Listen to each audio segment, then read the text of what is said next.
If you'd like to talk about your own Bigfoot encounter, or if you're looking for help from a Bigfoot investigator in your area, email me at bigfootcrossroads@gmail.com.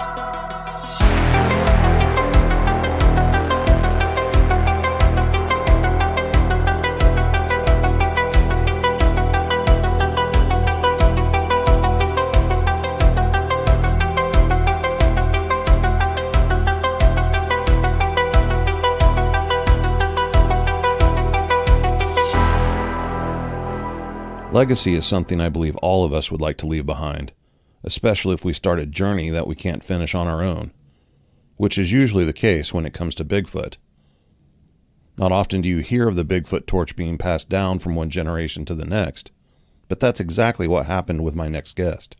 When I first met Lauren, it was on my first actual group outing to look for Bigfoot in the woods of eastern Texas. At the time, she was just one of the kids of one of the other investigators in the group, and the host of this particular outing. Now Lauren is not only a seasoned Bigfoot investigator in her own right, but has taken the reins of one of the longest-running Bigfoot podcasts, hosts numerous public Bigfoot events, and has blazed her own path into the wild world of Bigfoot. And she does all of this while being the mother of 2 little boys, who are well on the path of becoming Bigfoot legacies themselves. Lauren Smith, welcome to Bigfoot Crossroads. Thanks, Matt. Happy to be here. I'm honored. Are you? Did you think this day would ever come? You did not warn me about this question. I didn't warn you about any of the questions. No, you didn't, and I'm so nervous about that. No, I never, ever thought I would be sitting here in this chair. In the hot seat. In the hot seat with Matt Knapp. Yeah, let's just leave it at that. So, we've actually sort of been involved in Bigfoot for the same amount of time. Mm-hmm. I was a little bit older than you were. Just a lot. No, just a little bit. But I want to, introduce you to my listeners. If they haven't listened to your show, Night Callers, yet, mm-hmm. which they will now do. Mm-hmm. They should already know about it. It's been around. I was thinking about this today, actually. I think Night Callers is the longest running Bigfoot podcast that's currently on air. Yeah, I think so. I mean, there's others that have been around, but they take huge gap breaks. Mm-hmm. You guys used to take the summers off every now and then, I think. Mm-hmm. Yeah. At first, Night Callers was your mom's show. Uh-huh. And she brought you on as a co-host or a producer of sorts. I remember you were mm-hmm. Lauren the Weather Girl or something like that. Am I allowed to cuss on your show? No. No, you had it. It was like Lauren the Weather Girl or something. Lauren Link Girl. Link it was Girl. Link Girl. That's what it was. Because that was back when we had like this huge running chat, and this was not on YouTube or Facebook or anything, and so I would drop the links in the chat to whatever we were talking about. How old were you? I think I was like 21, 22. 21. That's younger than I was whenever I started getting into Bigfoot. And you were already a pretty seasoned vet and podcasting about the subject. And then your mom went into podcasting retirement mm-hmm. and handed the show over to you. Yes. We were on air for 10 years, and then she retired from her job and retired from Night Callers at the same time so she could get back into researching. And she handed the reins over to me, and I have kind of taken the show and ran with it and added a bunch of new stuff and really revamped it from just a podcast to a podcast, vidcast, all the things. Yeah, you're turning it into some sort of dynasty over there or something, a media empire. Like that caught my attention for sure. It went from, a blog talk radio to like Lauren's everywhere, Night Callers all over the place. Yeah. I feel like I'm all over the place, honestly, but no, I feel like I'm doing good things. So, COVID was a big thing, is a big thing. And when it happened last year, I was still working in my decade-long career of human resources. And they were talking about shutting down the schools and all of that. So I came to the conclusion hey, I'm going to go ahead and quit my job and go back to school full time and take care of my kids. Oh, while I'm at it, I guess I could put some more time into night callers. Little did I know that I would end up taking it into entrepreneurship and starting it into a business. Yeah. Which is what I'm doing. And you're doing a great job. Oh, thanks, Matt. You've also recently, if I'm correct me if I'm wrong, of course, taken on another project with another amazing podcast host called Planet Fear, I think. I have, Matt, actually. So I approached this gentleman jokingly and said, hey, we've been competition for the last decade. You've been the bane of my existence, but we're both pretty awesome. You want to team up? And this fine gentleman said, yeah, let's talk about that. Wow. I have a venture. And then I came onto his show, and then, we started Planet Fear, and it's been wildly successful. Everyone just loves it. We have people that they cannot wait for the next episode to come out. I'm proud of it. I'm super proud of it. I get to talk about murder. I get to talk about paranormal, all of the things I love, Bigfoot, and all the fun stuff. And I have a great partner too. We have really great on-air chemistry. That decade-long experience, it really shows on that show. And they can find that on planetfairpodcast.com. Now, on to you. Who is Lauren Smith outside of the Bigfoot world? What kind of girl were you growing up? Your career goals, all that stuff. If you remove Bigfoot entirely from the picture, tell me who Lauren is. I mean, you can't remove Bigfoot from the picture because I was raised weird. I wasn't, and I didn't realize, I knew that it wasn't completely normal. All the girls my age, they were going to church and playing sports and doing the things, and I was doing those too. But whereas during the summer they would be going to sleepovers and church camp, I was out in the field researching Bigfoot with my mom. And I knew that was weird, but it didn't really strike me as how different my life was until I was older and became an adult. And I'm like, oh, yeah, like this really is not a thing that people do. Do you remember roughly what age you were whenever your mom first started talking to you about this creature out in the woods? 10 or 11, 12, 10 to 12, like somewhere pre-teen. in there. Yeah, preteen. And she was a paranormal researcher before a Bigfoot researcher. She was a paranormal researcher at one time. So I was raised knowing about ghosts. I was raised going on, like we did the San Antonio railroad tracks and just, she had gone on investigations and we were all the weird things. I was raised weird. And so I was raised open-minded basically to everything. And so whenever she went down the Bigfoot track, I mean, I was just along for the ride. I didn't really think anything about it. Now, I will tell you that being a divorced kid, I hated it because it took my mommy away from me. Her time, she was talking to all these adults because there were hardly any kids ever at any of these outings or expeditions. It was me, myself, and I. And she would sit there and talk to these adults that, these adults from all over, and they would just talk and talk and talk and talk about Bigfoot. And I would just sit there like bored out of my gourd because I'm not an adult. When you're a kid, like when adults are talking, it's the most boring thing in the entire world. And I would tell her, Mommy, I hate Bigfoot. I hate it. And I hated it because it took her away from me. But also, I will tell you, she would take me out on these expeditions and I would be terrified. Whenever we started having activity, I would be so scared. And I would try to go I would go sit in the car and wait. Or I'd be like right there by her hiding. I mean, it was scary. Now, my first real outing where I met everybody was at your mom's house, and you were there. Mm-hmm. This was probably one of those times where there was a bunch of adults there, and you were pissed off and bored out of your gourd. Yeah. But But the reason that we were there is because your mom had hosted an outing just a month or two before that one that had major activity. Mm-hmm.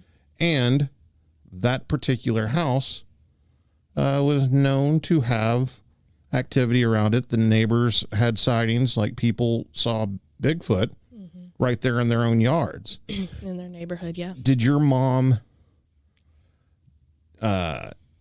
talk to you about that? Did she try to shelter you from it, or was she just open about it? No, she was pretty open. My mom and I have always been very close, and I'm not trying to brag or anything, but I was a very mature kid. I was very self-sufficient and independent from a young age, taking care of myself, because she worked graveyards when I was growing up, and she was a single mother. And my brother was older, and he took care of me as well, but mostly I was on my own. So I took care of myself a lot. So I had to grow up fast. And so she had conversations with me like I was an adult, like I was her friend a lot. Not anything inappropriate, but right. Bigfoot wise, ghost wise, whatever. We talked about that kind of stuff. And so we would talk about Bigfoot. She would share with me sightings and evidence and all kinds of stuff. And I actually remember having experiences in that house while she's at work, and I'm home alone having experiences in that house. Now, do I know if it was Bigfoot? No. Was there something? Yes. I try to write it off as like really fat raccoons. Yeah, there is some crazy stuff going on there, and one of the crazy things was something running around on the roof. That's what happened when I was home alone. Wow. And I can tell you, I was on Yahoo Chat. Oh, yeah. Tan Bikini Babe 10. Isn't that embarrassing? I know. Anyway. Is that still your online moniker? Shh. Only special people get that. No. So I was in a chat room, and it was like 1 or 2 in the morning, and I'm like, chatting around. All of a sudden, something very large, and I grew up in that house, so I know what squirrels sound like. Yeah. I know what raccoons sound like. This was huge, and so when I told my mom about it, I said, they were running across the roof, and I was scared. I was home alone, and I actually got scared, and I spent a lot of time home alone, and that really shook me. So when she came home and I told her about it, she's like, okay, maybe, she just didn't know what it was. And then she went and looked outside, and the satellite dish was bent. And I mean, significantly bent. So it's like whatever it was ran across the roof, jumped off, and swung on the satellite dish, and then took off. Wow. And so she thinks it's juveniles. She thought, possibly juveniles. And I think I always told myself it was just fat raccoons. That is the safe bet to go with. She had stuff walk up to her window while she was recording there. Yeah. We had something talk to our dog. It grunted our dog's name, and she has that on audio. I mean, so we had a lot of good activity there. She had her sighting there. Yeah. She had 2 sightings there, actually. So. Scary place. It was a scary place. It was. But to answer your question, yes, she did. She didn't shelter me. She told me exactly what was going on. She showed me sign and evidence. And that's another thing about hanging out with all of those adults all the time, hearing that talk. And I found this out by launching my own segment of Little Footers, The Next Generation, is just how much kids of Bigfoot researchers pick up. You think they're sitting there bored out of their gourd, not paying attention, but they are little sponges, and they are absorbing everything. And over the years, I absorbed so much of what you guys were all talking about. And I didn't really realize it until I was older, and someone would say, such and such story, and I'm like, yes, I've heard that. Yes, I know. Yes, this. Yes, and I would just spout facts. I can spout facts like nobody's business. Bigfoot lore, Native American lore, Bigfoot stories, experiences, evidence, research methods, all of that. It's just I gleaned all of that from the adults' conversations, and good and bad, good, bad, and ugly. Yeah, for sure. Having conversations with you about, the research side of things, it is very much just talking to like any other old grizzled battle-worn veteran out there. Mm-hmm. Yeah. I don't know if that's a good or a bad thing. I know what you're saying though, because it's, you get jaded. You get jaded. You do. And you hear like there's, new researchers on the scene and they're so passionate, which I love. I love when new researchers are so passionate about this topic and their research, and then they'll come up with something that they want to try. And it's something that I'm sitting here like, okay, well, we've been trying that for 20 years. It's not working, but who am I to dissuade them? Maybe it'll work for them, But I do have that initial response of, oh, it's already been done, just like a 20-year veteran. And I'm not saying I know it all or anything like that, but I have heard almost all of it and I've seen almost all of it. And, I guess, I do get a little jaded sometimes. It's hard to not be when you've just been around it for so long and no conclusive evidence type of thing. Still not solved. Still not solved. Still no sighting, Now, you have continued on the tradition with your own little youngsters. Yes. You are very open with them. Mm-hmm. You drag them out into the woods with you all the time. Yes. What has that experience been like as... Now that you're a mother with your children, mm-hmm. the roles are kind of reversed there from where you grew up. What's it been like from the mother's perspective? So I guess I learned from my mom, and I don't think she ever meant to exclude me. I think she was trying to include me, but also do something that she was, excited about, as she always has.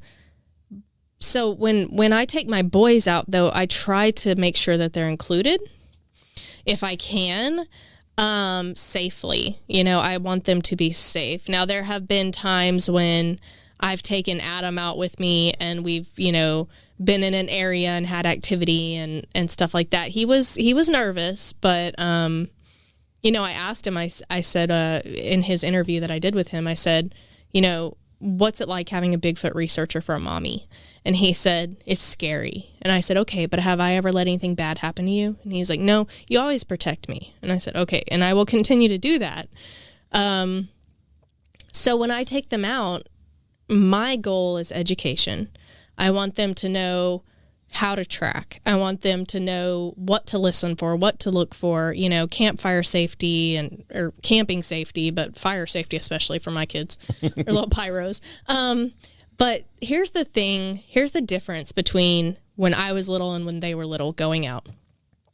First, they're around people who are so amazing and such good influences and take time to teach them as well.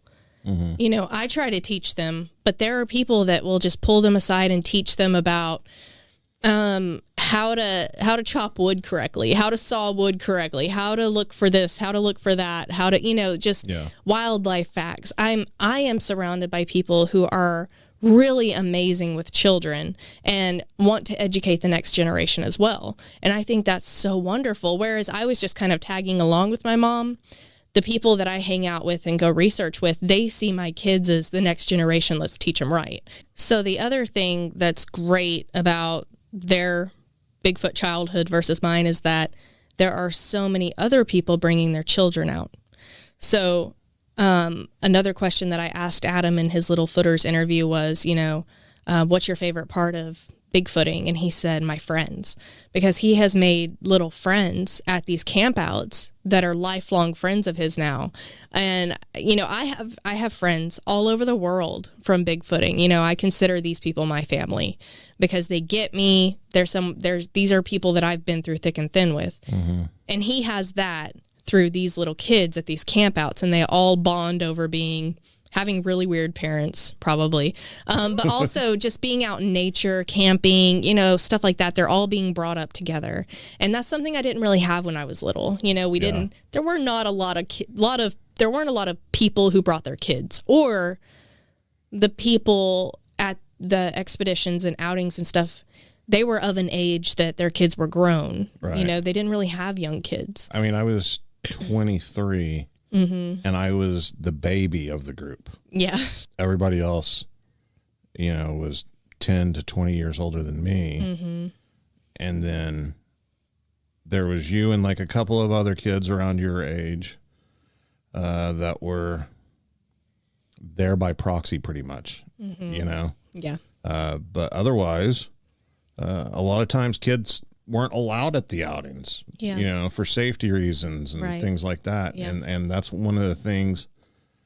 I mean, I wasn't a parent back then, you know, so I didn't really care.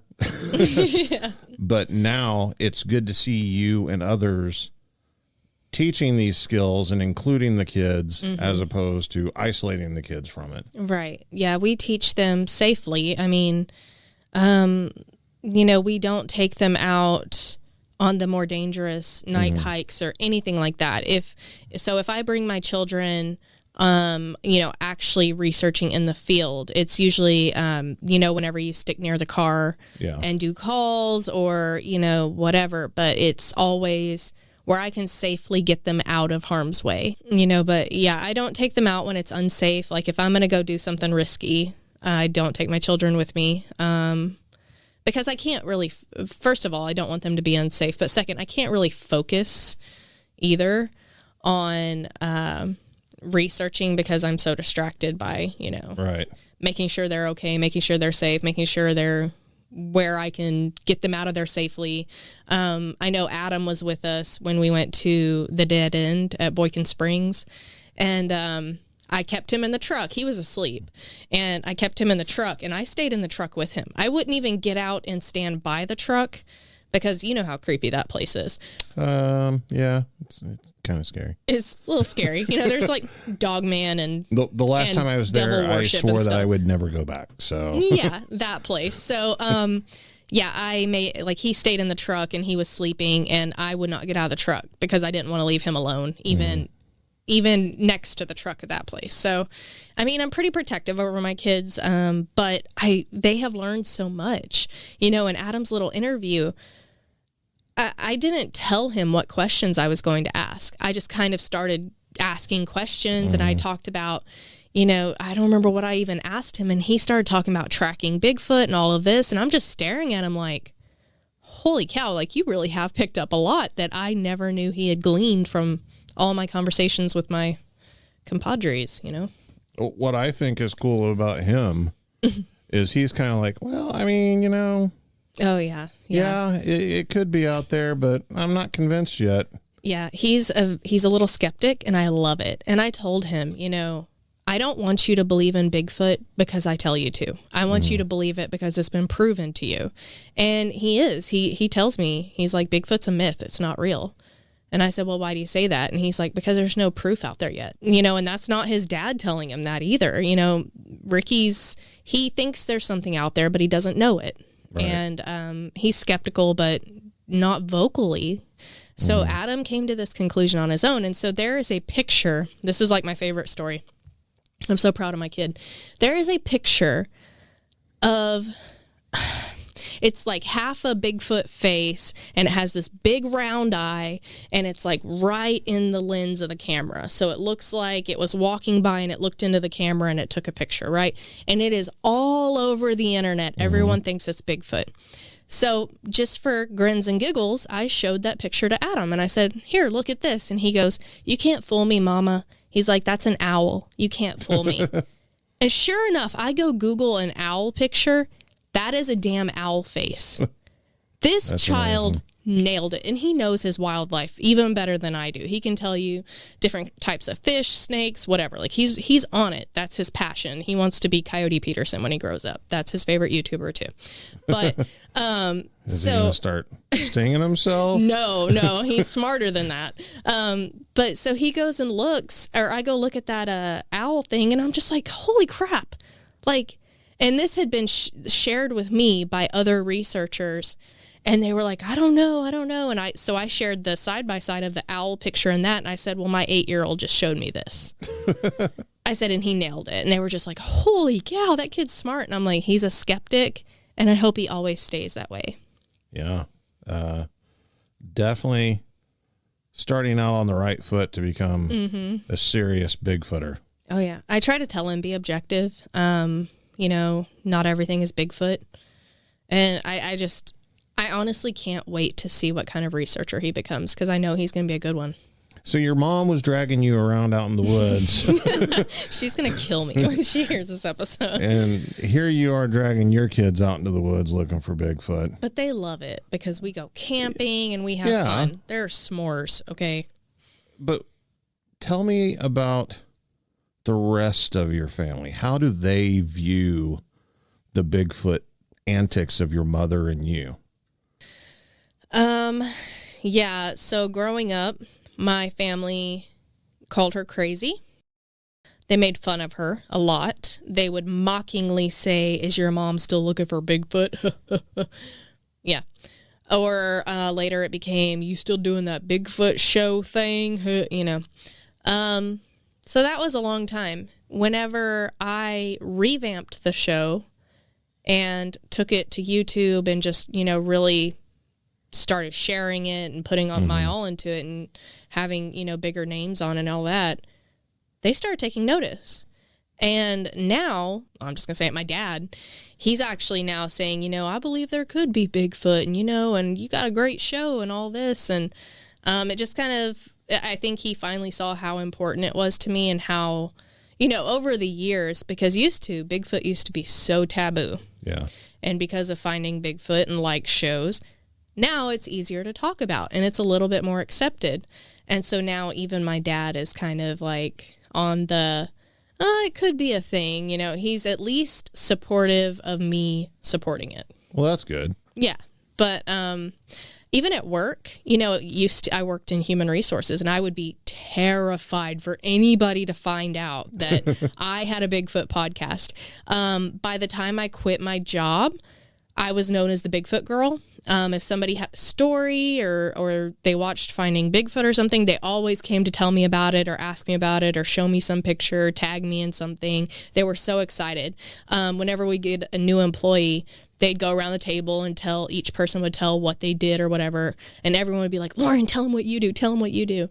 And they didn't mean it as a bad thing. Like it truly fascinated everybody, which I think is a far cry from having it be so taboo that I was terrified I was going to lose my job over people knowing, Yeah. Which has happened. Yeah. You mentioned having big name guests on the show. Mm-hmm. You've had a lot of people on the show. How many shows have you even done? This Sunday will be 313 shows. Wow. I know I have gone through your catalog of shows in the past and creeper. Each time I'm surprised by some of the names on there that I didn't see before. Just, you've interviewed everybody. Everybody's been on Night Callers. Oh yeah, everybody. Who are some of your favorite interviews on there? So, I have to admit that Night Callers pre-takeover by Lauren, I didn't do much of the actual interviewing. Mm-hmm. As a fellow podcaster, how hard it is to have multiple hosts right at the same time. So my mom was the lead interviewer, and we usually had a co-host on there that was also a strong interviewer. And so I ran, the switchboard and the chat, and I ran all the background stuff, making sure the show moved smoothly while they interviewed so they wouldn't be distracted. So then when it came time for me to take over, I moved into the lead interviewer position. Now, we've had a lot of great people on the show pre-new Night Callers. So I'm going to go post, like new Night Callers, my favorite people. Yeah. So Doug Highcheck was one of my favorites. Now, who's he? Stop it. So he's the director of Monster Quest and one of the genuinely nicest people I've ever met in my entire life. Like, I could have talked to him for the whole night and just never had a lack of questions. He's just a genuinely kind person and so intelligent and full of passion and ideas for solving this mystery. Seth Breedlove, was another favorite. Mm-hmm. So he is Small Town Monsters, Yeah. And I love his work. Yeah, those documentaries are awesome. I mean, they're awesome. There are some Bigfoot documentaries, most actually, that make me roll my eyes. Yeah. A lot. Or they just make me go, ugh, None of his have ever done that. They are all really, really good, especially his later works. Like he's gotten the groove or found his stride or whatever. He's on it. So I really enjoyed that interview with him. I've had so many good ones, but Cliff Barrickman, I have to say that one was probably my favorite because I was so stinking nervous. I had already met him. I hung out with him. I talked to him. And he tells people, like, I'm an introvert. When I'm around a lot of people, I'm very introverted. I found that to be true when I hung around him. So when I had him on my show, I was expecting that Cliff, right? Mm-hmm. No, like before we even started the show, he was just talking to me about my show and my ventures and my business and, offering tips and tricks and, just offering to help me. He was so genuinely nice. And then we went on air and it was like, he was on and he gave great insight, great information, great advice. He took he picked up his laptop and went on a tour of the museum, like took all my listeners on a tour of the museum and showed us this special piece. And it was just amazing. And then he gave us kind of the scoop on the Finding Bigfoot editing process. Mm-hmm. And he shared with us basically how like season 1, none of them knew pretty much anything about how the post-editing process worked. Yeah, and there were some hiccups in season 1. Well, and just how the writers and stuff would make them sound and stuff that they didn't agree with. And so he explained how in the later seasons, they took control over that. And they were like, look, we're not going to do this unless we have say over post-editing, because we don't want to look like idiots and we don't want to look like liars and hoaxers. And so they took control over that. And it was just amazing. I just had so much respect for them for that. Yeah. Because that would be my biggest fear about going on a show is like, they're going to make me look like an idiot or a hoaxer, put me in the middle of a city park and be like, all right, we're finding Bigfoot right now, And so I'm just terrified about that. So I just had a lot of respect for him, but he was so nice and just personable. It was a great interview. All my interviews have been great, We talk about being jaded after being involved in the Bigfoot research community for so long. If Cliff is jaded, you can't tell. Exactly. He always seems passionate about the subject. Highly enthused, yes. Yeah, always wants to talk about it and will talk to anybody. Mm-hmm. He certainly doesn't have an ego after being on television. No, I mean, and that's the thing is, like, I assumed he would be egotistical and full of himself. But I think he might come off that way because he's introverted, mm-hmm. but he's really nice. Like, he's really a kind-hearted person, just really pleasant to talk to, very personable, down to earth. Same with Doug Hychek, and it just blew my mind. I'm like, these amazing people are so awesome, But just others out there, Ken Gerhard, he was another favorite of mine. He was a font of information. Like, that man knows so stinking much. He's like a walking encyclopedia of cryptids. Yeah, he's probably documented every everything, cryptid. any encounter anybody has ever had. Yeah.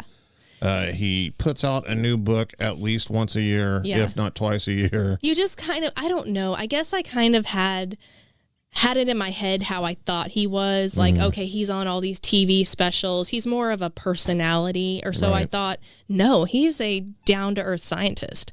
He is a researcher. And he tells people like, oh, I'm not a researcher. I just, I research encounters and stuff like that. But no, he really is a researcher. He really has the scientific data and the scientific skills, plus all of the encounter research that he does and the historical research that he does. And that was another favorite of mine. It was a really good one. Do you have a favorite encounter story that you've heard or that a guest on your show has shared with you? I do. This one was actually my very first Night Terrors episode, and a good friend of ours shared it with me. He found out through my husband that I was into Bigfoot, and it actually took him a long time to tell my husband about this story. And then my husband dragged me over to this guy's shop and sat me down. He's like, "You have to hear this." Aren't those always the best stories? Those are the best stories. Someone that's like completely not involved with Bigfoot at all, and just like some random person. Yep. And they're like, "Yeah, I saw something." Yes. I mean, and this guy, to me, watching them tell it, because I'm into psychology and everything, and I just sit there and like watching them tell it and watching his whole demeanor change, watching him go pale and just his voice shake while he told it. Yeah. And he wasn't acting. That's not the kind of person he is, know? Right. Anyway, so he purchased this property, a hunting lease. And it's a landlocked hunting lease, so the only way you can get there is to pass through another person's property. And those people are not friendly to anybody coming on that property. Right. So he's like the only person allowed to pass through their property. And on the other side of his hunting lease is a lake. So he goes out there. This man has been hunting his entire life, right? So he gets up at like 3:30 in the morning, and he goes out there. He's going to go ahead and go into the woods, get set up, wait for daybreak. Well, he pulls up and he gets out of his truck, and he's wearing two sets of sweatpants and a pair of suspenders to hold up the sweatpants. Now, this becomes important later on. Right. He reaches and he puts his flashlight in his outer pocket and reaches inside of his first pair of sweatpants to pull up the second pair of sweatpants, which has fallen down on the ride over. While his hands are grabbing onto the inside pair of sweatpants, something jumps out of the brush right in front of him, lands right in front of him, and it is, face to face with him, breathing on him. Now, it's pitch black. He doesn't know what it is. He can't see it. He can feel the breath hitting his face. Mind you, his hands are stuck in his pants. Yeah. Literally caught with his pants down. Literally, yeah. He says he doesn't remember a smell because, I had questions. Right. Boy, did I have questions. So he doesn't remember a smell. He knows that it was a little bit taller than he was. And, it was like breathing on his face. He could feel his hair blowing back. He could feel the heat from it. And he doesn't know how long he stood there. He kind of went into shock a little bit. And all of a sudden it was gone, and he pulls his hand out of his pants, reaches into his outer pocket, grabs his flashlight, and pops it up and turns it on. By the time, so this thing turns and runs off. He pulls his hand out, grabs the flashlight, pops it up, turns it on. In that little bit of time it took him to do that, this thing had traveled 300 yards. Jeez. And it was like a clear cut. It was going to be a driveway at one point, this area. And so it was a clear cut, and it was high on both sides, grass and brush and stuff. But at the end, it was just, probably waist high grass. Mm-hmm. And when he popped up his flashlight and turned it on, he could see all the way to the end of the thing. He couldn't see the creature, but he could see the grass moving, and he could see a path cut in the grass where it had run through just now. It was that fast. And so he stood there for a minute and then finally turned his flashlight. I think he kept his flashlight on. Actually, he turned around, got the truck, he left. He went out there, I think, a month or two later. It took him that long to get the guts to go out there. And he went out there to get his game cam. Got his game cam, got back in the truck and left. And this is someone who has spent his whole life in the woods.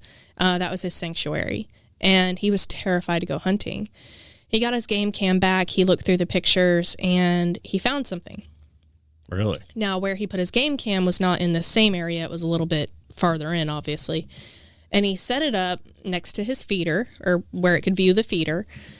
And there was a giant boulder and then the feeder. Now, he got a creature on the picture, and it was crouched down eating the corn. But this creature crouched down was as big as this boulder. And he said, this boulder, as tall as this boulder. And this boulder was the size of a Vita bug. Wow. And I saw the picture. It's a game cam pic. Those are not always just the greatest clarity. There is something there. It's something black, and it's kind of, it's not the right shape to be a hog. Mm-hmm. I would say bear, except we don't have bear in our area. And he actually took it to like a wildlife biologist that specifically studies bears. I don't know what those are called. A bearologist. A bearologist. I think that's what I called it in my night terrors, and I was like, yeah, I'm going to get reamed for that one. Anyway, yeah, he took it to him, and the guy was like, I can tell you straight up, that's not a bear. He said that is, we don't have bear in this area. Bear have not traveled this far, and I can tell you just from looking at it, that's not a bear. I don't know what it was. He still has the picture. He won't share it with hardly anybody. I think he shared it with one big name researcher, and they just kind of brushed him off.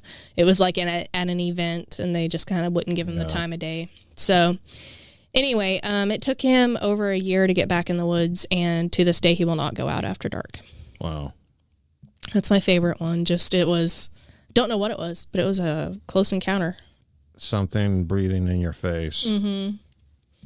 I mean, if you think if it was a deer, it would have startled. It would have startled and ran off, or something. Yeah. But this was like almost on purpose. Like it was, hey, I'm going to jump out right in front of you. It was, what's the word? Terrifying? Yeah, but it was, that it was on purpose. Right.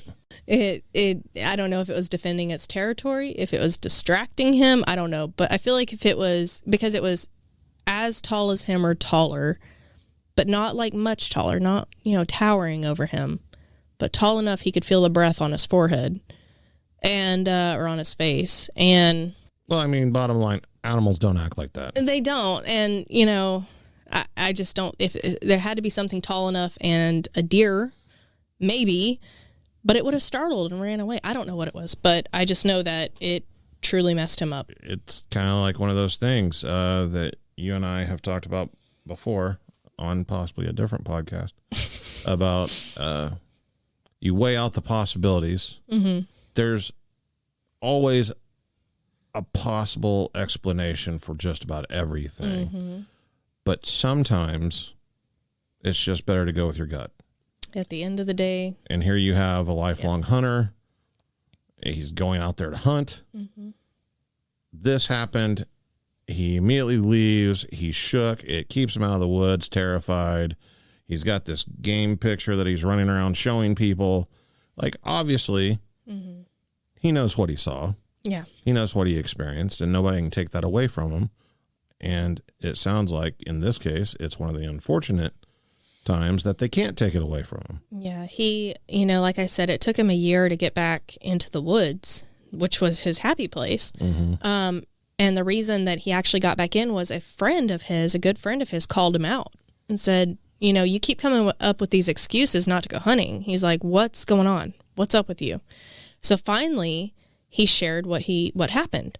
And the guy goes, yeah, man, you had an encounter with Bigfoot. And the guy just laughed, and he's like, no, they're in the Pacific Northwest. That's not a thing here. Like, Bigfoot wasn't even on his radar. And despite the game pick, everything, he had talked himself out of it. It was not Bigfoot. And after talking to his friend, he was like, all right, he had to kind of admit, like, this might be. So then, he started thinking of, because he has hunting leases all over northeastern Oklahoma, and he started thinking of all the other weird things he had happen in the woods, weird things that weren't really able to be described as wildlife behavior, right. or Bigfoot typical hide and sight. Yeah, and so then he started realizing, despite the fact that he had been in the woods his whole life and had never seen a Bigfoot or any evidence to suggest that, blah, blah, blah, blah, the same thing we hear from all the skeptical non-believers, which is fine. He started thinking back, and he's like, well, this happened, and that definitely wasn't anything I could think of at the time. I just brushed it off, and it was over and over and over. What's the best piece of actual physical evidence that you've seen? I mean, honestly, like the best Bigfoot evidence to date that really, the only Bigfoot evidence I can think of is the Patty film. That's it. Well, that's my next question. What are your thoughts on the Patterson film? I mean, Patty, hearing the story behind it, which we have to assume is true, and just, I mean, I've seen so many breakdowns of that film, kinesthesiology, and just so many people that have broke down that film independently, and I've seen the ones that have found fault. You know, I'm not naive. I've watched the ones that, oh, this proves it's a suit and this proves it's a robot. And I've seen those. Right. But people that I respect for their intelligence and their dedication and their skills have broke down that video, and they cannot prove it's a fake. And to me, you know, I've seen, oh my God, over the years, the amount of Bigfoot pictures and videos and footprints and handprints, butt prints, face prints, nipple prints, everything that I have seen over the years as Bigfoot evidence. I mean, it's to the point now whenever I get a new picture, I'm like, another blob squatch, let me see it. You know, I'm very jaded about it, but the Patty film is to this date the only evidence that I can unequivocally say that. So why hasn't it happened again? I mean, they surprised it, clearly. I almost feel like we should all go out with that same style of camera and see if we can make it happen again, just because it seems like he was steadier than all of us are with our camera phones and such. Maybe it was a heavier camera. I don't know. But, you know, it's like what I always tell people, because, you know, I have a lot of skeptics in my life, and you have all this great, you know, photography equipment and, you know, all of that. And I'm like, yes. Okay, but first of all, have you ever tried to take a picture of a toddler? Do you successfully get a picture of a toddler on the first go? No. You don't. Usually somebody from the school comes out and makes you leave. I mean, I'm joking. Joking. Bad joke.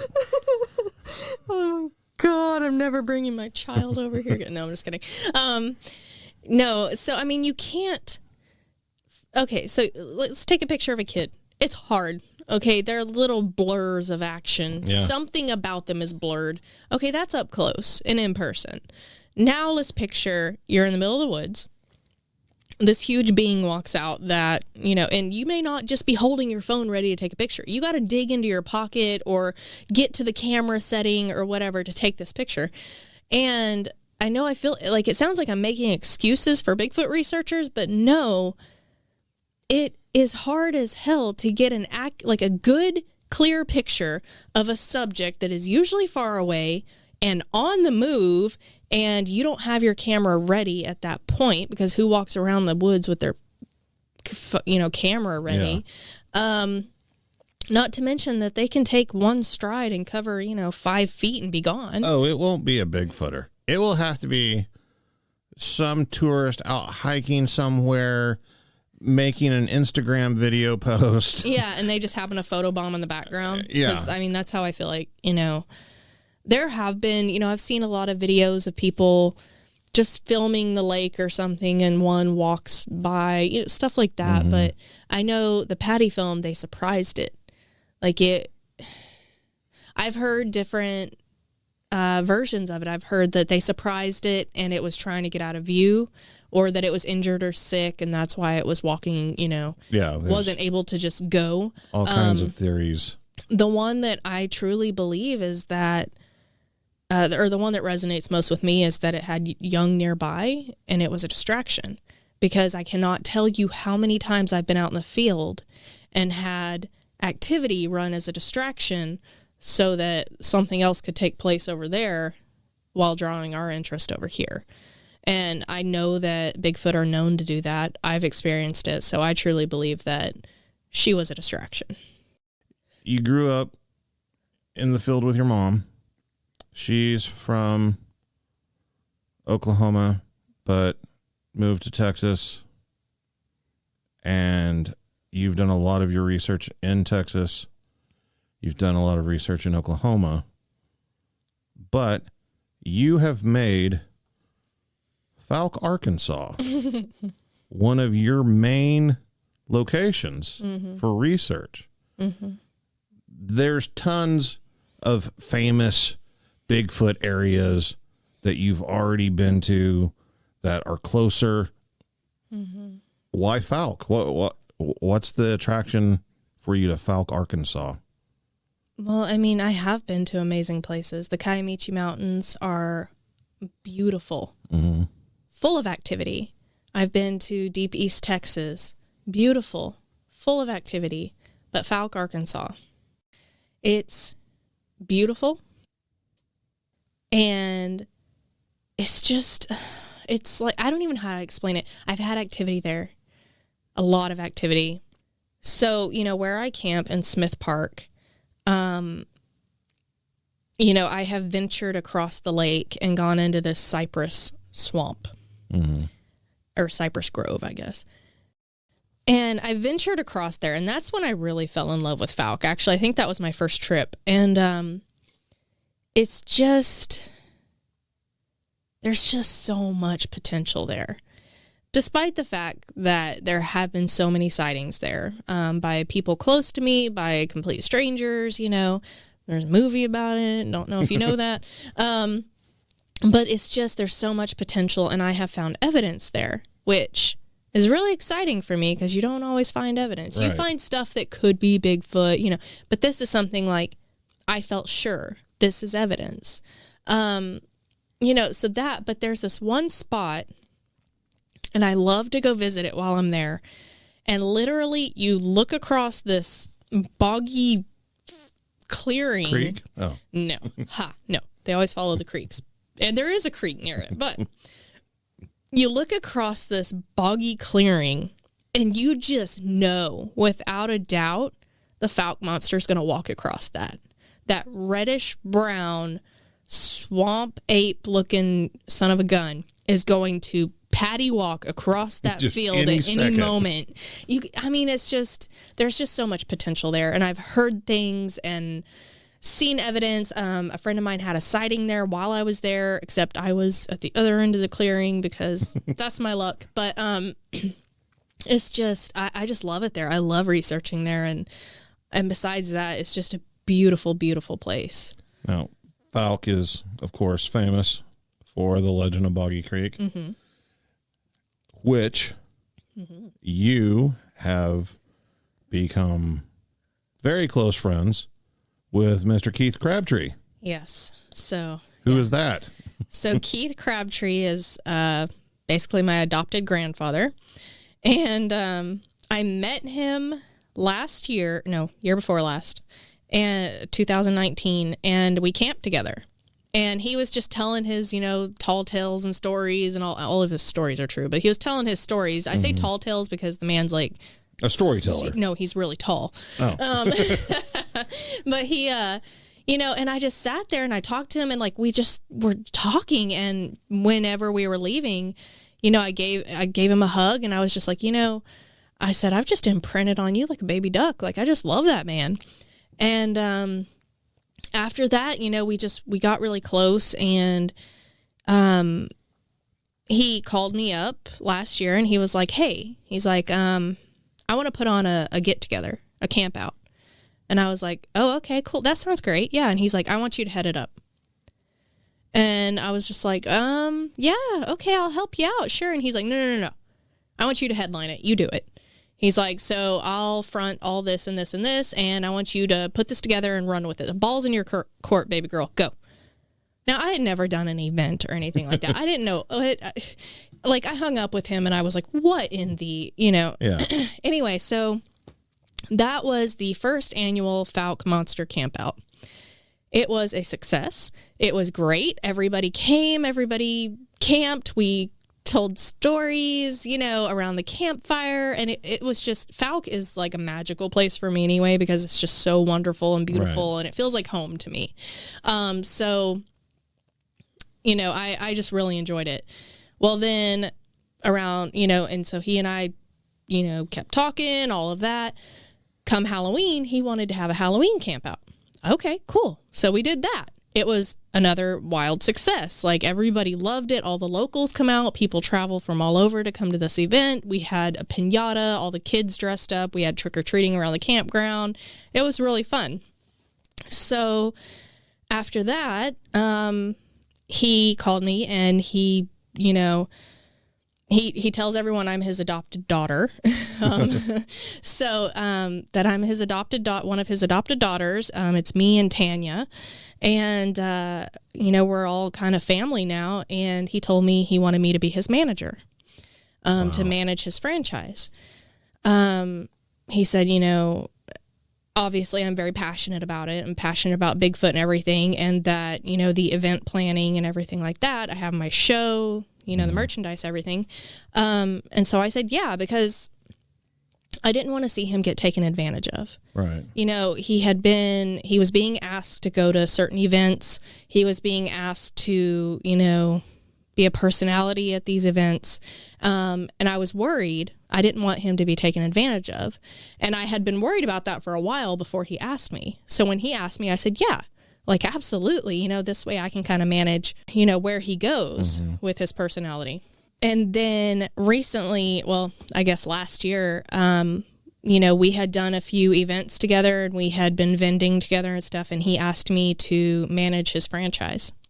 So he wants me to take the franchise and revamp it and manage it. So now Legend of Boggy Creek's been remastered and re-released recently. And, he actually played one of the creatures. Yes. So yeah, when I say franchise, I'm talking about, so he is one of so they're in the movie, the Bigfoot in the movie, Legend of Boggy Creek, there were two people that played the Bigfoot. One of them was I think he was a football player, from Fouke area. And then the other one was Keith Crabtree. Now the one that grabbed the guy through the window was not Keith. I just want to clear that up. On the toilet. Yeah. Yeah, which is a big fear of mine now. It's a fear of any Bigfooter out there who has ever seen the movie. That has ever been to my mom's house, where the window is directly over the toilet. Oh my God. Yeah, I'm pee shy at her house. Very pee shy. Anyway, so there are two people that play the Bigfoot in Legend of Boggy Creek, and Keith Crabtree was one of them. So when I say franchise, that's Keith. So he is the Boggy Creek Fouke monster. And when you meet the man in person, he is huge. I mean, he towers over you, and he's just this big dude. I mean, his hands, he could just palm a basketball with no problem. And he has the greatest stories, and he has the kindest heart of anyone I've ever met in my life. I'm very fond of him, obviously. He really is, like family to me now. But yeah, so that's his franchise, he is the Boggy Creek Fouke monster. Now, Smokey Crabtree is his uncle. Everyone always wants to know that. So Uncle Smokey, that's what he calls him. So, he talked about Bigfoot with Uncle Smokey, over the years and everything. And so Smokey's son, Jay, actually sells Smokey's franchise. Yeah, Smokey had all kinds of merchandise. Yeah, so they kind of revamped his franchise, and they sell stuff. They sell his autographed items, his books, stuff, and the shirts. But Keith, he sells his shirts. He autographs things. He autographs the picture of him in the costume from the movie, stuff like that. On top of that, Keith is also a Bigfoot researcher. And gold prospector. That's very important to him. But he's a Bigfoot researcher as well. He actually goes out in the field. Yeah, so he goes out in the field and looks for evidence as well, especially, going around Fouke. Born and raised there, good old boy in Fouke, he knows where to go. He has taken me to places and shown me places that I'm just like, and he's like, oh yeah, so-and-so owns this place. We're going to go off in here. I'm like, okay, Now, in the movie, is he the Bigfoot creature that sings the Travis Crabtree song? or the one singing about being the last of his kind? I do believe you're thinking of, I think, the same guy that wrote Texarkana Moonlight Murders, maybe? Huh. I saw something about that on Planet Fear. Y'all should check that show out. I've heard of it. It's really good. I think they did a segment over that. Bada big, bada boo. Is that the episode I said that on? What's the most frightening thing that's ever happened while you were in the field? What's your scariest moment in Bigfoot research? Yeah, it's when I got growled at. That was the most terrified I've ever been. I've had a lot of being nervous, being jump scared, being uncomfortable. But that was the only one that I had to physically hold myself in my chair so I wouldn't run. So we had just finished a live in the field show for night callers. And we were at my mom's house on the porch. And a lot of times when I tell this, people will look at me and say, so you were on your mom's porch when you had this experience? That's not very scary. And I'm like, yeah. You've never been to my mom's house. Yeah, I've been on that porch, and it's scary. Now they've bush cut way far back from the porch. But back then, the woods were right next to the porch. Yeah. So I was sitting there. Mom was on the other end of the porch talking to someone on the phone, and I was sitting there just hanging out, and I looked off to my left and I saw eye shine. And I was actually kind of surprised because I had never seen what I would definitively say was eye shine. I've always seen something, but not, no, that's definitely eye shine. So I saw the eye shine, and I don't know why, but I felt like, because then it went away. So it closed its eyes, turned its head, whatever. And I felt like it was moving, away. And so I looked kind of, just trying to look for it some more and follow it. And I couldn't find it. And I was just like, I just feel like it's going to go that way. So there are these bushes, little ways away from the porch. And I remember sitting there, and you know how your brain does that thing where it's like, hey, what if a serial killer was like right behind you right now, ready to kill you? That thing. Well, I looked down at that bush and I thought to myself, wow, how crazy would it be if that Bigfoot had belly crawled up behind that bush and was watching us right now? Before I could finish that thought, it growled at me. And, when I tell this story, a lot of people immediately assume it was a coyote, bobcat, some kind of small animal, like, something growled at you, raccoon, possum. Whatever it was so loud that it reverberated in my chest. Like, I felt it. And I remember I was absolutely terrified and frozen in place, and because I was looking right at it when it did it. Oh, okay, no, I take that back. My very, very first emotion was offense. I was offended that it growled at me on my front porch, right? I was offended. Like you got territorial about it. I just couldn't believe it. I was just like, how dare you? That was my first reaction. My second reaction was absolute pants wetting fear. I don't think I wet my pants. And I'm just in shock, and I'm terrified, and I'm trying to get my mom's attention. Mom, did you hear that? Mom. I don't want it to know that I know it growled at me, obviously. Just, right. Horror story logic. So I'm trying to get her attention. She finally looks at me, and by this point, I physically reached down and grabbed the camp chair I was sitting on. I grabbed the seat, and I was pulling and holding my butt in the chair so I wouldn't run. That's how scared I was. It was fight or flight. Flight was taken over. Yeah, it was on. So I finally get her attention. She looks at me, and she just, like, her eyes got kind of big, and she said later I was white as a sheet. And she said, what? And I said, did you hear that? That growl, did you hear that? She just kind of looked me up and down, and she was like, yeah, that was a semi. It was a semi truck on the road. Now, my mom lives like 30 minutes past the middle of nowhere. Right. You can hear a semi for miles and miles before it even gets close to the miles and miles before her house, before her driveway. It was not a semi truck. It shook my chest.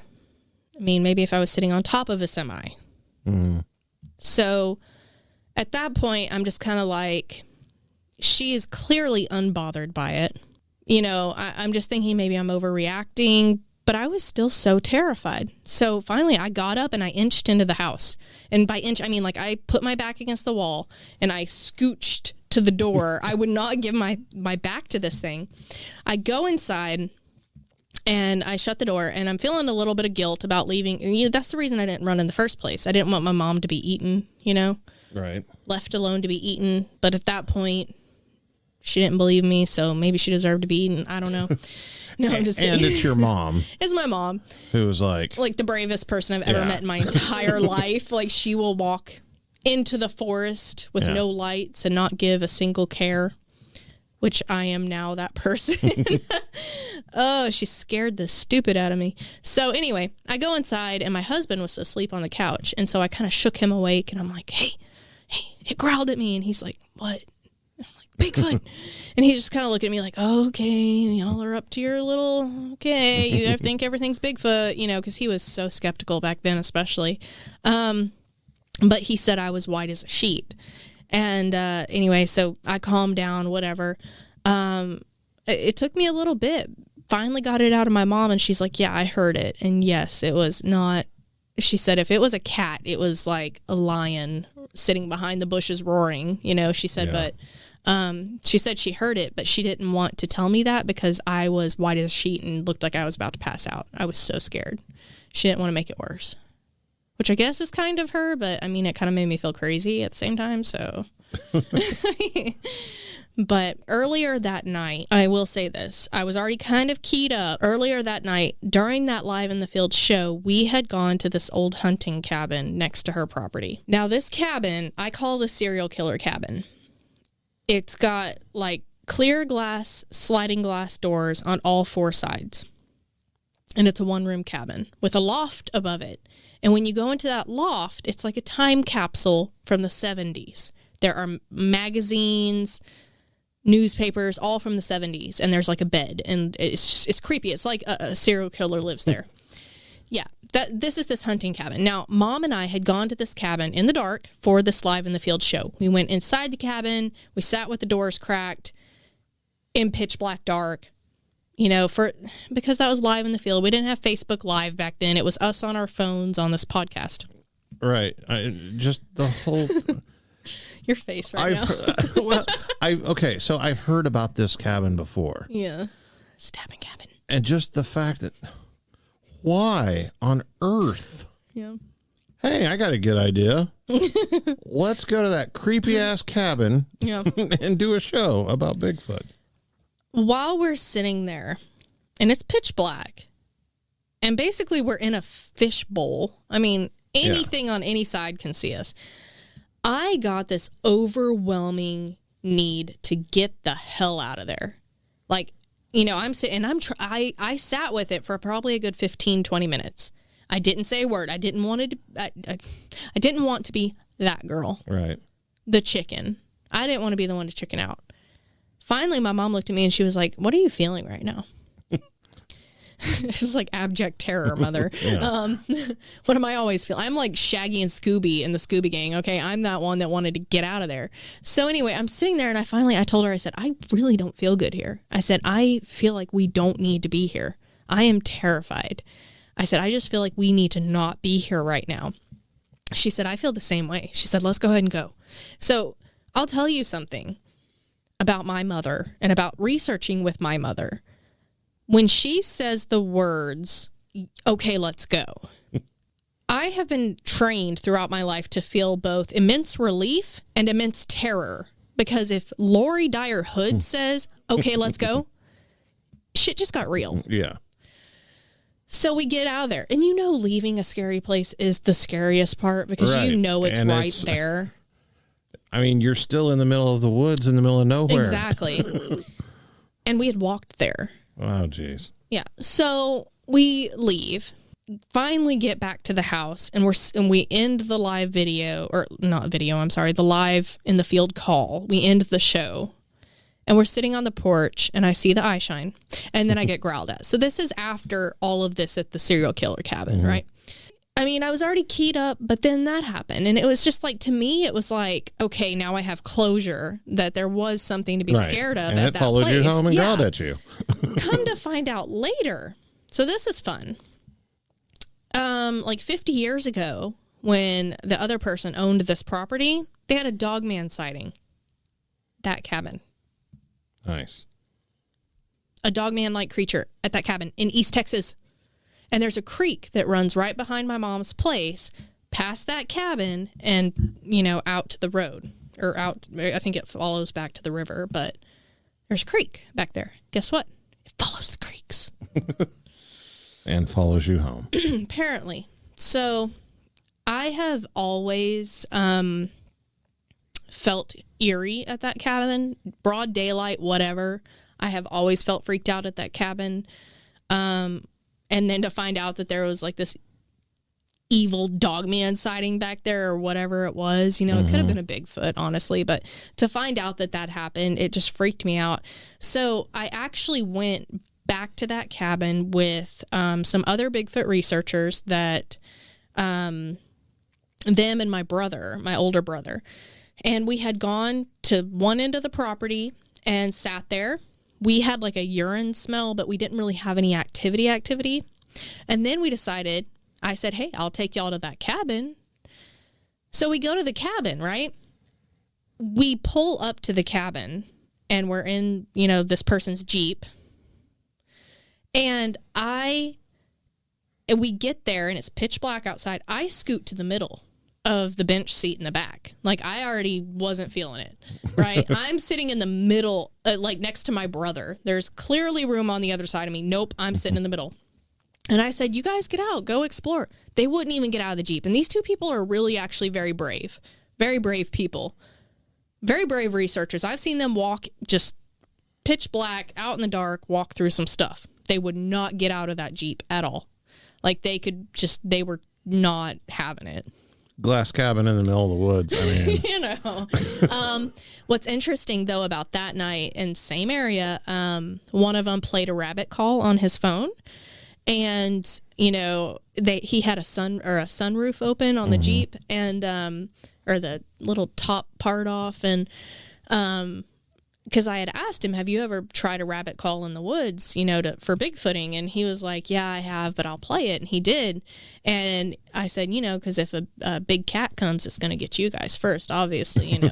But anyway, so later on, we had gone back to the house, and they left, and I went to bed, and my brother and my mom were sitting out on the porch, and they heard a wounded rabbit call come out of the woods. wow. Which is really weird. It might have just been a wounded rabbit. I don't know. But Right. it was just weird that we had played that. Strange coincidence. You know, after the serial killer Right. cabin. Your mom's house, just the whole area around there is terrifying. Yeah, whenever she first bought that, or moved out there, rather, everybody was just like, what is wrong with you? Oh. And up until recently, very recently, she would not put curtains on her windows. You remember that? Yeah. You remember there were no curtains? Yeah. She did not want curtains on her windows. And in that house, especially at night, you feel like you're in a fishbowl. Yeah. In her home, not the serial killer cabin, her Yeah. home. You feel like you are being watched at all times from the woods. I spent the entire time expecting to see Bigfoot staring at me through the window. Oh, absolutely. Like, Every time every moment. I go to the bathroom, wash the dishes, walk across, you know, where you can see out of the porch, all of it, I expect to see a figure, a face, something. I haven't, clearly, but Yeah. yeah. I remember the first time I went to the bathroom there after nightfall. After the first time, I memorized where the light switch was. And every time that I had to go to the bathroom after that, I either close my eyes or wouldn't look towards the window until I had turned the light on and given it a couple seconds. Yeah. I do that to this day. To this day, Matt. Okay, I'm 33 years old. I've been living in that house, or been to that house and stayed in that house since I was high school, junior high, right? Yeah.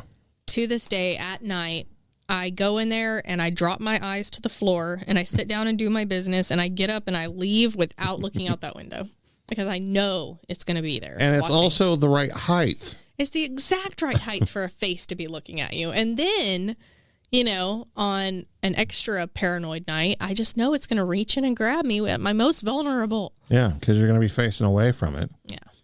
I'm just trying to add to the fear. I know. Thank you so much. Let me tell you how joyful it is taking a shower. I took a shower there. She has a stand-up shower that faces the window. So you go, I grab the towel and I dry off in the small shower. And then I wrap up in the towel before I open the curtain because I just know it's watching me. I know it is. Yeah. Terrifying. Now, the chicken house and the garden are directly outside that window. Like, so there's bait. So there's basically like snacks while they watch you take a poo. That's good. It's kind of like going to the movies with popcorn. Yeah, it's fine. A lot of people feel this way. I'm going to get your take on it as a woman in the field of Bigfoot. Do you think women have more success or better luck or something that causes them to have more activity and encounters than men do? I do, because we're non-threatening, most of us. I don't get any activity before I've had coffee, and I don't think that's a coincidence. We're non-threatening for the most part. We're more nurturers. We're nurturers rather than protective or hunters, you know? Do you think they recognize, the difference in gender? Yeah. And it plays into their own social structures? Yeah. And I mean, I do. I think that even, any creature would recognize that, but I especially think that Bigfoot do. I think they're sentient creatures, and very intelligent. So, I think that it's body language along with gender. So we're usually smaller in stature, but we also carry ourselves differently. Women don't walk into the woods, no offense, menfolk, but swaggering and, puffed up and walking in like we own the woods. Like, okay, we're here, we're going to shoot everything and eat it. And, we're hunter-gatherers, we rule the woods. Women don't walk in like that. We walk in and we look around and we take stock and we have more of a respectful air about us usually, or sometimes just a completely lackadaisical air, and we just, we're just seeing the sights and checking things out. Right. That's one of the things I do. I walk in like I'm sightseeing, not paying attention, but I'm taking in everything, Right.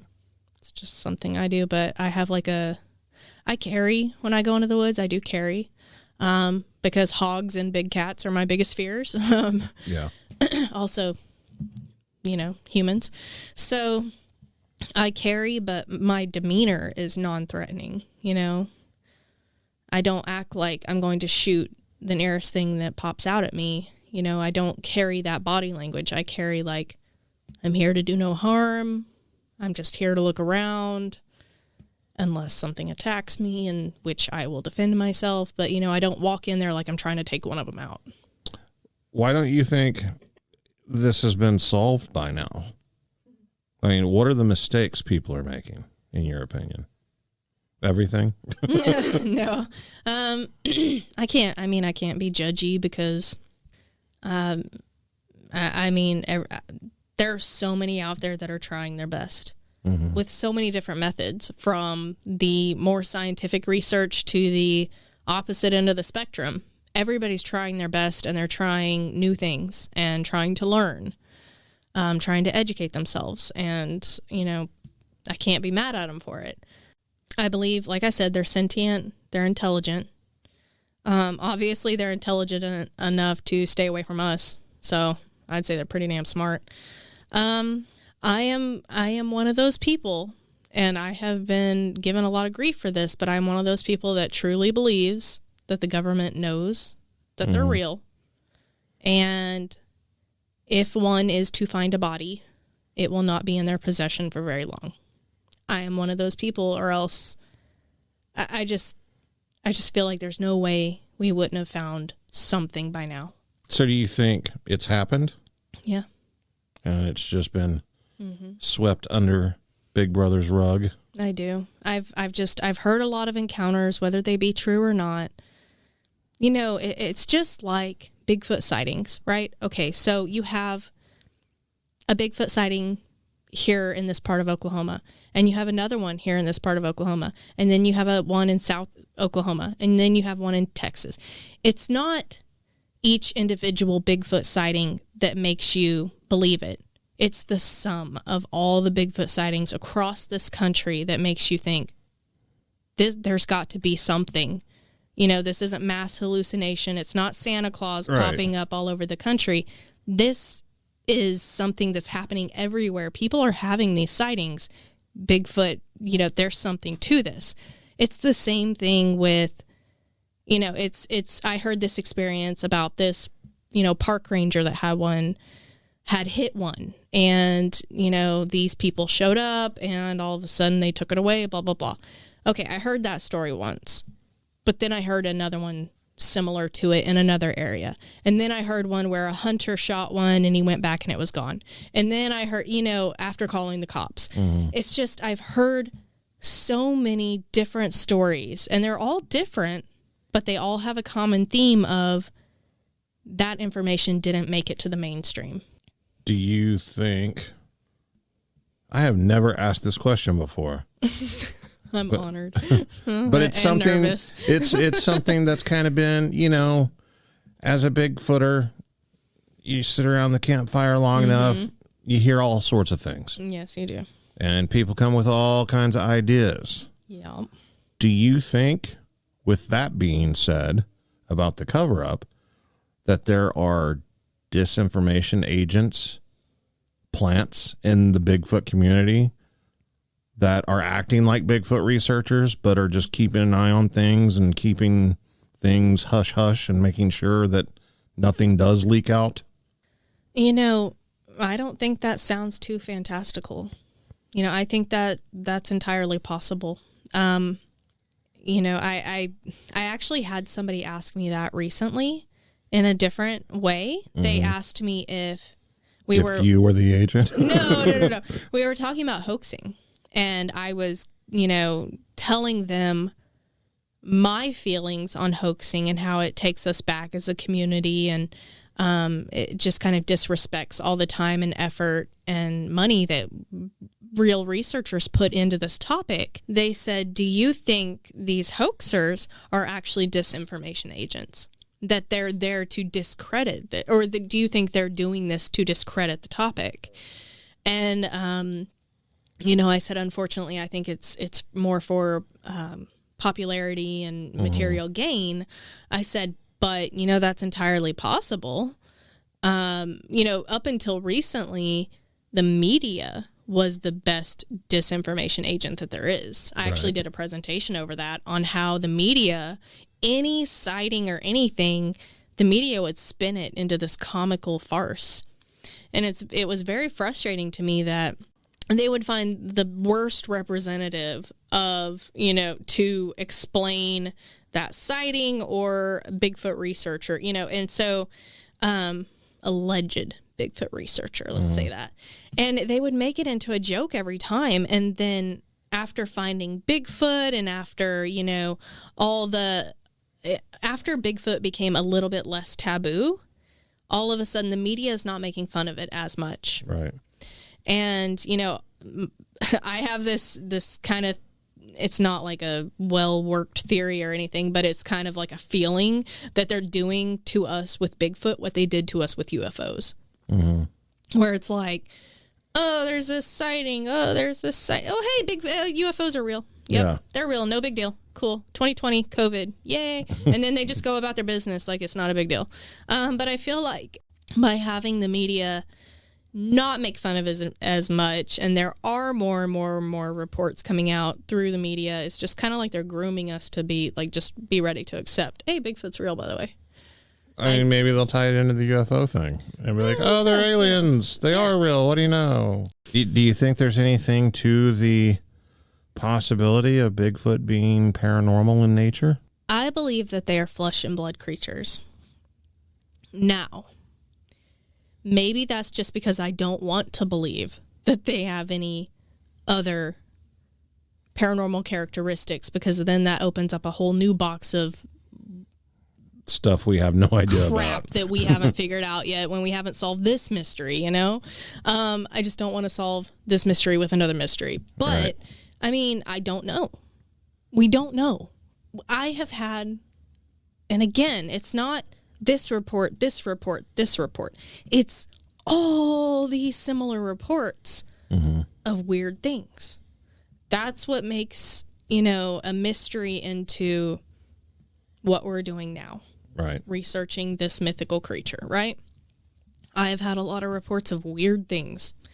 Telepathy, all the just the weird things that that we really don't want to give the time of day to as flesh and blood researchers, but I believe they're flesh and blood. Some of those reports come from very intelligent, well-spoken people, too. Yeah. Unless you have a truth serum or a lie detector hooked up to that person, or to every single person that gives those reports, it's really hard to distinguish between, you know, this is absolute fact or truth, or, you know, all you can do is go with the assumption that they are telling the truth, or at least their truth. But for me, I believe they're flesh and blood. I want to believe they're flesh and blood, and you know, if there is a paranormal aspect, then just like proving that they exist, hopefully we get proof of any other aspects or gifts or traits or characteristics that they might have. So one of the strange things often encountered by Bigfooters, even the Bigfooters who don't believe there's any paranormal traits to this creature, what we call the sighting of orbs, floating balls of light. I've heard tell. Have you now? That you have had sighting of orbs yourself. So let me tell you a story. I have been looking for Bigfoot for 20 years.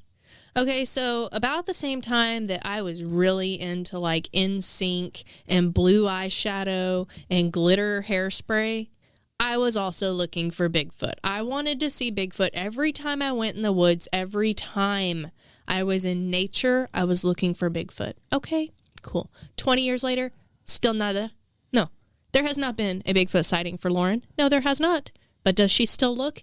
Yes, she does. But your mom's had sightings. Yeah. So basically, she's had multiple sightings. And people have had sightings whenever you were there.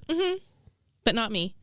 So, yeah, my mom's had multiple sightings. It's like being the daughter of a pro football player and you suck at sports. That's what this feels like. So, okay, cool. But I would rather go into the woods and come out with nothing than fabricate, right? That's not me. It's very disheartening and disappointing, but I get to get out in the woods. So I spin it positively. However, I have not seen a Bigfoot. I was researching with a friend. We had hiked down this ridge about a mile away from the cabin, pitch black, lights out. Was this in Oklahoma? This was in southern Oklahoma, southeastern Oklahoma. And we hiked down this ridge, lights out, and we found, at the bottom of the ridge, we found these boulders. And so we kind of sat on top of the boulders, him facing one way, me facing the other way. And I was seeing movement, like a shadow moving. It was like at my 11 o'clock. And so I'm watching it, and I kept seeing it, but there was nothing definitive. But you know when you're staring so hard at something waiting, and he kind of leaned over and he said, I'm hearing something behind me. and off to the right a little bit. And I said, yeah, that's where I'm seeing something. And he said, oh, okay. So I kept watching, whatever. We sat there, and then all of a sudden I was seeing it to my right, like it had moved, or there was something else. I don't know. And I'm seeing something moving, some kind of, there's shadow play, but it's not like trees and leaves. Like this is, there's a shadow there, and then it's over here, you know. Right. And he leaned over again, and he said, now I'm hearing it over here to my left. And I said, yeah, that's where I'm seeing something. And he said, okay. You know, we're just kind of keeping an eye on each other's backs, but also, you know, sharing what we're seeing. When all of a sudden, in that same place I had just seen it, above the ground, I see a floating ball of light. And it's like a pale blue. And it wasn't super bright. It wasn't pulsing, but it was a ball of light. And so I looked at it, and I looked again, and I wanted to make sure that it wasn't the moonlight playing on the leaves or something, because that can be, you know, that can mess you up sometimes. But no, like this was actually a sphere. It was above the ground, and it was a light source. Now, where this was, there was no houses behind that area. I mean, we're off in the middle of nowhere, but even through the trees, there were no houses, no highway, nothing over there. This was in the woods with us. And I'm seeing it, and I got really mad. And I said, I cannot believe it. And he's like, what? And I said, I am seeing a freaking orb right now. There's a freaking orb over there. Are you serious? I mean, I was pissed. I'm assuming you used different language. I used much different language. I was livid. And he's like, okay, is it behind me? Like, he didn't want to turn around and, you know, like, it's kind of, you know, we're, right. Yeah, you don't want to be all dramatic. Where? Let me see, you know. Because we were having activity over there. And then it just faded to nothing, and it went away. And I sat there, and I was just so mad. And I said, really? I was like, oh, I'm out here looking for Bigfoot, but I don't see Bigfoot. I see a freaking orb. The one thing I don't care to see that. I don't want to see a ghost. I don't want to see a UFO. I don't want to see an orb. I want to see Bigfoot. But guess what I've seen and what I haven't seen?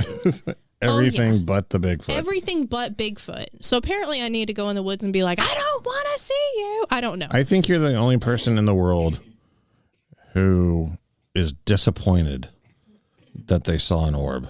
I'm severely disappointed. Because first of all, I didn't want that to be real, right? I've never seen one. I mean, I've seen, like, you know, little paranormal orbs, but I've never been out in the woods and seen, like, the glowing ball, like and a everything. Light source Yeah. with no light. Yeah, moving around and stuff. Yeah, this, I mean, it didn't move. It just kind of was in one spot, really. It wasn't completely stationary like an artificial light. It was kind of, you could tell that it wasn't completely stationary. Like, okay, you know, someone turned their porch light on and it just sits there. Like there was enough. Had a little bit of a wobble to it. Yeah, there was just enough to it that you could tell that it, you know, wasn't an artificial light. But yeah, I was supremely disappointed. And I did my due diligence. You know, I looked around, made sure that there wasn't anything over there that could possibly be that. I did my due diligence despite my disappointment. But I was just so upset. I genuinely was disappointed because I was just like, add that to the list of things I've seen that's not Bigfoot. I'm still disgruntled about it. Like, oh, what next? Oh, just gonna step out my door and see Chupacabra, Mothman. That's fine. Anything that's not Bigfoot. Hey, I'm your girl. Like I'm just so.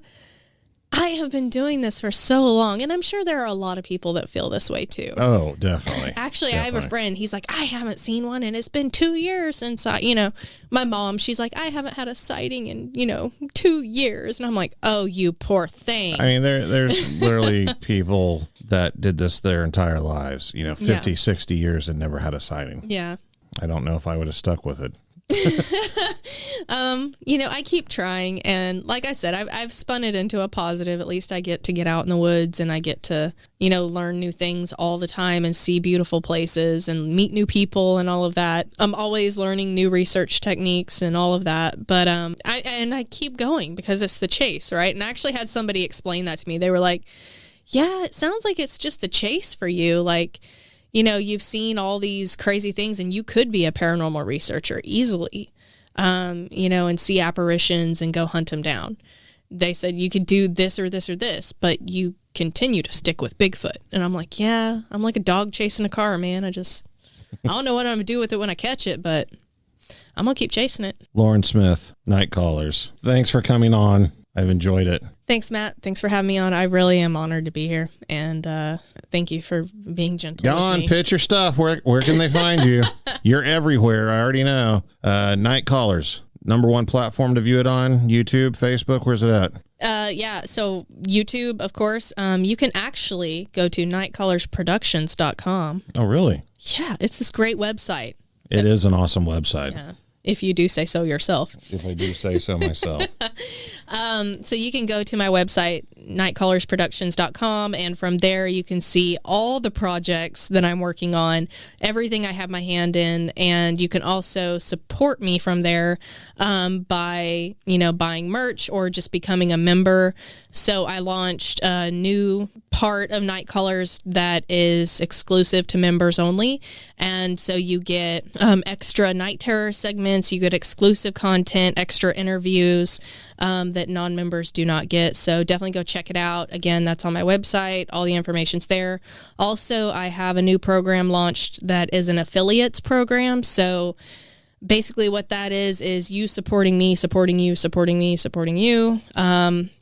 You pick your tier that you want to be a part of, and then I promote your stuff across all of my platforms. It's been pretty successful. I've had a lot of people sign up, and I love supporting people. I love sharing, all of your stuff and helping you grow. So this is a way that helps me better my business and helps you as well. And Bigfoot Crossroads is a part of it. Yes. Bigfoot Crossroads is one of my affiliates. So thanks again, Matt, for having me.